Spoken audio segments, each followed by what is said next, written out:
नमस्कार दोस्तों, हमारे चैनल में आप सभी का स्वागत है। आज इस वीडियो में चर्चा करेंगे पासा का पार्ट 2, क्योंकि इससे पहले मैं पासा का पार्ट 1 लाया था जिसमें ये बताया गया था कि पासा क्या है, इसका बेसिक सारी चीज़ें बता दिया गया था और उसमें यह भी बताया गया था कि कितने प्रकार का टाइप्स इसमें पढ़ने होते हैं। तो ये वीडियो में मैं टाइप्स 1 और टाइप्स 2 को कवर करूँगा। तो चलिए शुरुआत करते हैं। यदि आप बेसिक नहीं जानते होंगे तो उस वीडियो को आप देख लें, ताकि आपको पासा से रिगार्डिंग सारे जितने भी डाउट्स हैं कंप्लीट हो जाए।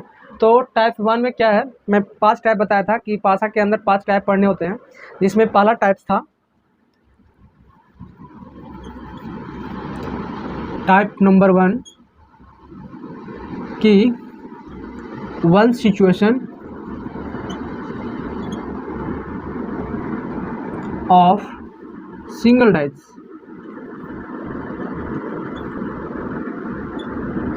ठीक है जी, इसका मतलब ये हुआ कि एक डाइस है, उसका एक सिचुएशन दिया गया है, तो आपको क्वेश्चन उससे पूछे जाएंगे। तो कैसे प्रश्न बनता है, इसमें प्रश्न बनेंगे कि एक डाइस दिया जाएगा आपका,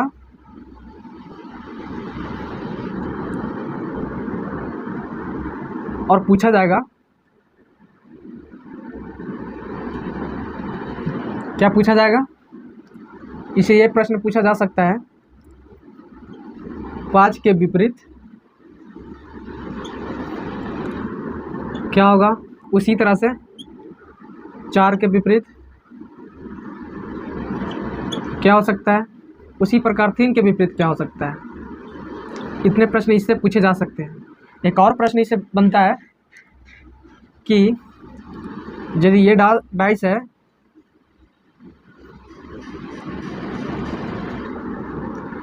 तो सेम इसी तरह से 3 के विपरीत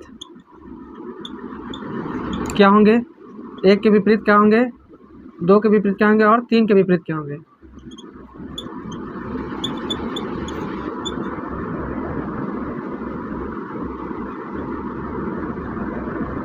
बस यही 2 प्रकार के आपका जनरली प्रश्न बनेंगे।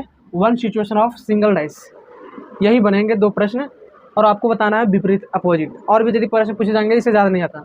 तो क्या होगा भाई, आपको ये समझना है, मैंने बताया था कि डाइस जो है 2 प्रकार का होता है।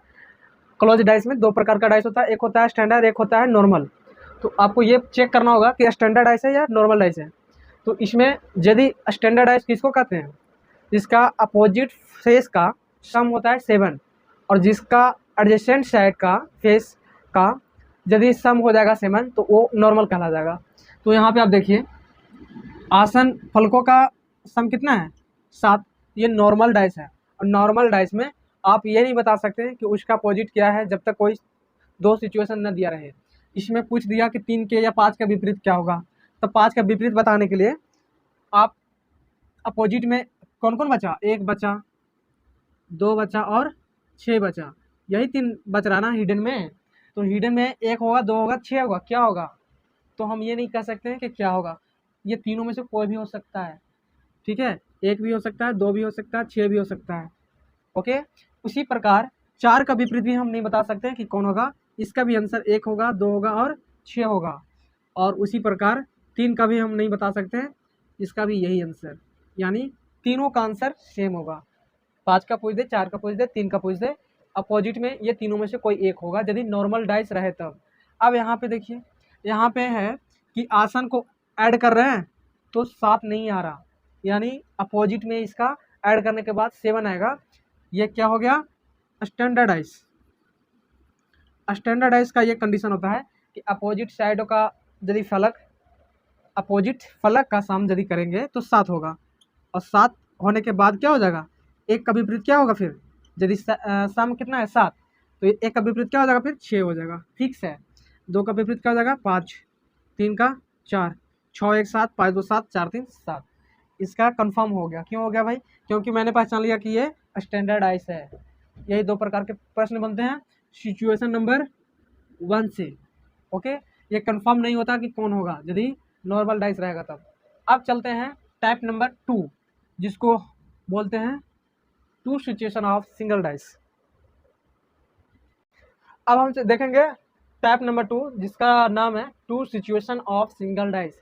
एक सिंगल डाइस का 2 सिचुएशन दिया रहेगा, तो आपको बताना है, उससे प्रश्न बनेंगे। कैसे बनेंगे देखिए,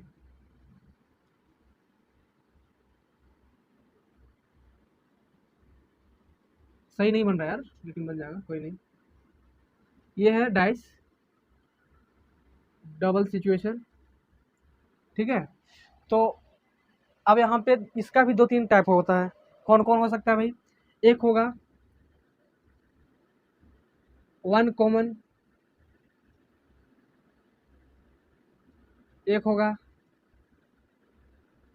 टू कॉमन, एक होगा नो कॉमन। मतलब क्या हुआ, डिजिट या नंबर, जो नंबर होता है ना, एक नंबर कॉमन या 2 नंबर कॉमन या कोई भी कॉमन नहीं, यही 3 प्रकार के पूछे जाते हैं। तो पहले हम समझेंगे वन कॉमन। क्या जा रहे हैं फर्स्ट में देखने? वन कॉमन यानी ये दोनों डाइस में कोई एक संख्या रहेगा जो कॉमन रहेगा, कहीं भी रहे, तब क्या होगा उसका आंसर। देखिए अब यहाँ पे हम पुट कर देते हैं कोई संख्या 3 4 5, 3 2 1, ये है वन कॉमन। कौन है कॉमन इसमें? ये 3 जो है कॉमन है दोनों में, ठीक है। तो अब आपसे प्रश्न पूछे जाएंगे इसी से कुछ भी, तो हम क्या करेंगे इसको बनाने के लिए, यदि प्रश्न में पूछ दे कि एक का विपरीत क्या होगा, एक का विपरीत क्या होगा, ठीक है। तो इसको बनाने के लिए पहले हम इसको अरेंज करेंगे, सॉल्व करेंगे। यदि एक कॉमन रहे तो जहाँ से शुरुआत होता है ना, इसमें देखेंगे 3 है, 3 से क्लॉकवाइज चलेंगे, 3 से के बाद 5, 5 के बाद 4, उसी प्रकार यहाँ पे चलेंगे, 3 से क्लॉकवाइज करेंगे तो 1 और यहाँ पे 2। अब यहाँ पे इसका अपोजिट हो जाएगा जो नहीं दिख रहा है। कौन नहीं दिख रहा? 6, तो 6 हो गया इसका, यानी 3 का अपोजिट पूछे तो 6, 5 का अपोजिट 1, 4 का अपोजिट 2। पूछा है किसका? एक का, एक का अपोजिट क्या हो जाएगा? 5। क्या हो गया यहाँ पे आंसर? 5। यानी ये कंफर्म है, इसमें कंफर्म आ रहा है। क्या आ रहा है कि 3 का अपोजिट 6 और 5 का अपोजिट क्या होगा? 1, 4 का अपोजिट क्या होगा? 2। ये कंफर्म आ गया। अब यदि हम 2 कॉमन में देखेंगे उसमें कंफर्म नहीं आता, चलिए देखते हैं उसको भी। आप इतना समझ गए।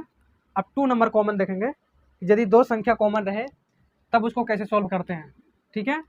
चलिए देखिए 2 डाइस दे रहा है देखिए 2 डाइस इसी प्रकार रहेगा,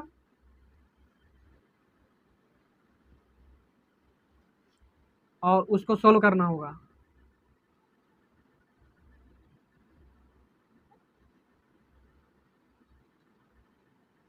जैसे कोई भी 1 है, 2 है, 5 है, 1 है, 2 है, 6 है। अब आपको बताना है कोई भी प्रश्न, 6 का अपोजिट क्या होगा। क्या प्रश्न पूछा गया इसमें? 6 का विपरीत, 6 का विपरीत क्या होगा, या 2 का विपरीत क्या होगा, 2 का विपरीत पूछ दे, या आपसे 3 का विपरीत पूछ दे, कुछ भी पूछ सकता है, ठीक है। अब समझते हैं हम लोग इसमें क्या करते हैं। ऊपर वाला इरेज कर देने में फ़ायदा है ना। चाहे रहने दीजिए अभी। इसमें देखना है कॉमन कितने हैं, तो इसमें है 2 नंबर कॉमन। कौन कौन है? ये 1 है, 2 है, 1 है, 2 है, ठीक है। यदि इस प्रकार के प्रश्न रहे हैं जिसका 2 फेस कॉमन हो, तो जो बच जाता है वो दोनों एक दूसरे को क्या होते हैं? अपोजिट होते हैं। ये दोनों क्या हैं? एक दूसरे को अपोजिट हैं। यानी 5 जो है 6 का अपोजिट, और 6 जो है 5 का अपोजिट। तब इन लोग का अपोजिट कौन होगा? इन लोग का अपोजिट यदि 1 का पूछे तो 1 का अपोजिट क्या ना होगा? 1 का अपोजिट होगा 1 का, जो नहीं दिख रहा। कौन नहीं दिख रहा? नहीं, यहाँ पे दिखने वाले हैं 3 4, यही ना, बाकी तो सारे यहाँ पे हैं। तो 3 भी हो सकता है और 4 भी हो सकता है, कंफर्म नहीं बता सकते। उसी प्रकार 2 का अपोजिट 3 भी हो सकता है और 4 भी हो सकता है। कंफर्म बस जो यहाँ पे दिख रहा है ना कि जो कॉमन नहीं है वो होंगे, उसके अलावा जो पीछे हिडन है उसमें से कोई भी अपोजिट हो सकता है। अब यहाँ पे पूछा है 2 और 3 का। 2 का तो मैं यहाँ पे बता दिया। 3 का अपोजिट क्या होगा? 3 का पूछे तो 3 का होगा जो ऊपर में दिख रहा है। यहाँ पे तो कंफर्म हो गया कि 5 का अपोजिट 6 होता है, तो 1 और 2 बच गए, तो 3 का अपोजिट 1 होगा या 2 होगा। उसी प्रकार 4 का अपोजिट 1 होगा या 2 होगा। ठीक है, बस इतना से ज़्यादा प्रश्न नहीं पूछे जाएंगे। यदि स्टैंडर्ड डाइस रहेगा तो वो सिंपल है कि आप जो भी अपोजिट पूछे उसमें 7 में से घटा दीजिए आंसर। ये नॉर्मल डाइस था इसलिए ये इसका उत्तर होगा। अब चलेंगे हम लोग नो कॉमन में कि नो कॉमन रहे तो क्या करते हैं। नो कॉमन यानी उसका कोई भी फेस कॉमन ना हो, कोई भी नंबर कॉमन ना हो, तब क्या करेंगे। जैसे मैं एक ही डाइस का 2 सिचुएशन ले रहा हूँ।